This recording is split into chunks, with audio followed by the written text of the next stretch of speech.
ليه كل مرة تتحاول تبدأ ترجع تاني؟ ليه لما تيجي تقرر تتغير تحس انك مربوط؟ عارف ليه؟ علشانك عايش بنص قلب، والنص التاني محبوس في كلام الناس. هو بيعمل ايه؟ شايف نفسه مش هينجح، بيقلد فلان ازاي يفكر يبقى حاجة.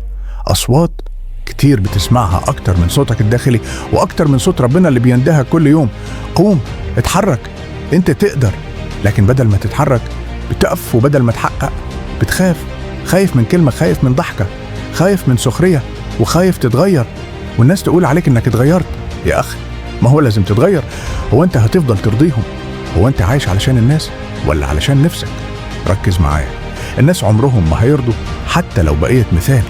هيقولوا متصنع لو سبتهم ومشيت، هيقولوا مغرور ولو وقعت، هيضحكوا ولو نجحت، هيحسدوك. فليه ترضى ناس عمرهم ما هيحبوك زي ما انت؟ ليه تضحي بعمرك علشان تبقى نسخة عجباهم؟ طب وانت فينك؟ انت فين حلمك؟ فين تفكيرك؟ فين نفسك الحقيقية؟ الناس اللي صنعت فرق في الحياة كانوا بيتقال عليهم مجانين، كانوا بيضحكوا عليهم، كانوا بيقابلوا سخرية ويكملوا، كانوا بيمشوا وسط الزحمة عكس الاتجاه، لأنهم مؤمنين بحاجة واحدة: أنا ليا طريق ومش لازم حد يفهمني. اسمعني كويس، لو فضلت تبص للناس عمرك ما هتبص لقدام، ولو فضلت تستناهم يقبلوك عمرك ما هتقبل نفسك. سيبهم يتكلموا، سيبهم يضحكوا، سيبهم يسخروا، وفي الآخر انت اللي هتوصل وهم اللي هيفضلوا مكانهم يتكلموا كل مرة تتردد. افتكر الكلام ده: أنا مش محتاج إذن من حد علشان أبدأ، ولا محتاج رضا الناس علشان أعيش.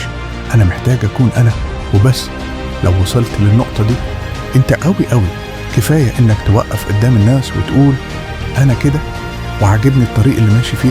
لو الفيديو ده حرك فيك حاجة اكتب لي في الكومنت: أنا ماشي بطريقي، واضرب لايك، مش للرقم، لأ، علشان تقول للعالم أنا مش تابع.